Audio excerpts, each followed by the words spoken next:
हम अब क्या करें? माता गायत्री की कृपा से पूज्य आचार्य जी का संकल्पित सहस्त्रकुंडी महायज्ञ सानंद पूर्ण हो गया, परंतु वह साधकों के मन क्षेत्र में एक विचित्र हलचल छोड़ गया है। 1025 कुंडों में उठी यज्ञाग्नि की लहरें बढ़ बढ़कर यह प्रेरणा दे रही थी कि होता गण भी इसी प्रकार तेजस्वी बनकर ऊंचे उठते रहें। हवन काष्ठ जल जल कर यह कह रहा था कि तुम भी जलकर दूसरों को जलाना, पर साधकों का मन फिर भी हलचल में था। वे जानना चाहते थे कि अब हम क्या करें। अंत में पूज्य आचार्य जी ने अपने दीक्षांत भाषण में उनकी जिज्ञासा को यह बतलाकर शांत किया कि महायज्ञ के बाद आप इस वर्ष में अपने यहाँ भी एक गायत्री यज्ञ करें। परंतु फिर भी अनेक लोग यह जानना चाहते हैं कि यज्ञ कैसे करें। उनको मैं बतलाना चाहता हूँ कि अब वे इस संबंध में विशेष चिंता और आशंका ना करें। गायत्री यज्ञों की यह श्रृंखला देश भर को यज्ञ भूमि बनाकर रहेगी और फिर से ऋषि और ऋषिकाएं उत्पन्न करेगी। इसके लिए यज्ञकर्ता शाखाओं को 2-3 मास पूर्व ही निमंत्रण पत्र छापकर जनता में बांट देना चाहिए और घर घर जाकर यह प्रार्थना करनी चाहिए कि आप इस यज्ञ के याज्ञिक बनने के लिए 24,000 जप गायत्री मंत्र करने का निश्चय करें या चालीसा पाठ अथवा मंत्र लेखन करें। माताएं और बहनें घर घर घूमकर जल यात्रा के लिए ऐसी महिलाओं को तैयार करें जो यज्ञ तक नित्य स्नान करके 1 माला गायत्री जप या 1 चालीसा पाठ या 11 मंत्र लिखने का व्रत लें। इस प्रकार के भागीदारों की सूची बनाते जावें।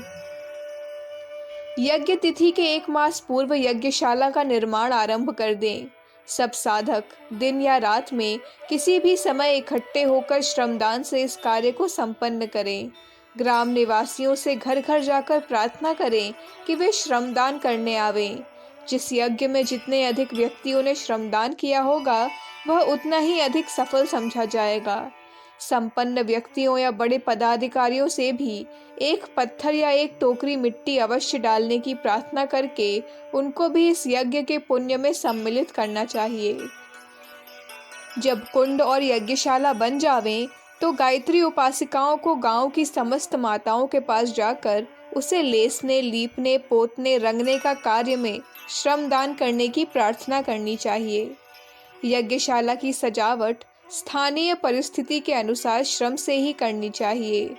कुछ समय पहले ही यज्ञ के समस्त आवश्यक सामान की सूची तैयार करके जनता से पैसा नहीं, वस्तुएं ही मांगें तथा जिसका सामान हो उसे ही यज्ञ के अवसर पर अपने साथ लाने की प्रेरणा दें। एक व्यक्ति के पैसे से होने वाला यज्ञ गायत्री यज्ञ नहीं, इसलिए कोई घर ऐसा न बचना चाहिए जो इस पुण्य कार्य में भाग न ले। इसलिए और कुछ न हो तो घर घर में फेरी लगाकर उनसे स्वेच्छानुसार थोड़ा बहुत हविष्यान्न ही यज्ञ के लिए ले लेना चाहिए। एक व्यक्ति से अधिक लेने की इच्छा न करके अधिक से अधिक व्यक्तियों से थोड़ा थोड़ा लेकर कार्य संपन्न करना विशेष उत्तम है। इससे सब में यज्ञ के प्रति आत्मीयता की भावना की वृद्धि होगी और पारस्परिक समानता में भाव का भी उदय होगा। यज्ञ में समिधा, सामग्री, सजावट जो कुछ भी हो वह पैसे से कम और पसीने से अधिक हो। जहाँ यज्ञ हो वहाँ के स्थानीय व्यक्ति यथासंभव उसमें भोजन ना करें। बाहर से आने वाले उपासकों को ही कच्चा भोजन, साग, सत्तू आदि सात्विक आहार देना चाहिए। पूर्णाहुति के प्रसाद थोड़ा थोड़ा सभी दर्शकों को बांटना चाहिए। उसी के साथ चालीसा, चित्र, गायत्री साहित्य का प्रसाद भी जिज्ञासुओं को देना चाहिए। जो लोग होता बनने की परिस्थिति में न हो उन्हें यज्ञशाला की 108 या 24 परिक्रमाएं लगाने का पुण्य प्राप्त करने की प्रेरणा करनी चाहिए। कहने का सारांश यही है कि इन यज्ञों का उद्देश्य जनता में गायत्री व यज्ञ के प्रति श्रद्धा व विश्वास उत्पन्न करना तथा इनसे जो उपदेश मिलते हैं उन पर अपने दैनिक जीवन में आचरण करना होना चाहिए। यह उद्देश्य जिस यज्ञ से जितने अधिक अंशों में पूरा होगा वह उतना ही महान समझा जाएगा। कुंडों की संख्या हमारे यज्ञों की महानता की कसौटी नहीं है। यज्ञ चाहे थोड़े ही कुंडों का हो, पर उसके द्वारा जितने अधिक उपासक उपाध्याय बनेंगे, वह उतना ही महत्वपूर्ण एवं महान समझा जाएगा। इस प्रकार सन 59 में प्रत्येक शाखा को यज्ञ की व्यवस्था करनी चाहिए। उसका बाह्य कलेवर चाहे छोटा हो, पर उसकी जड़ें मजबूत बनाकर अपने क्षेत्र में गायत्री माता व यज्ञ पिता का स्थायी रूप से प्रचार करना चाहिए।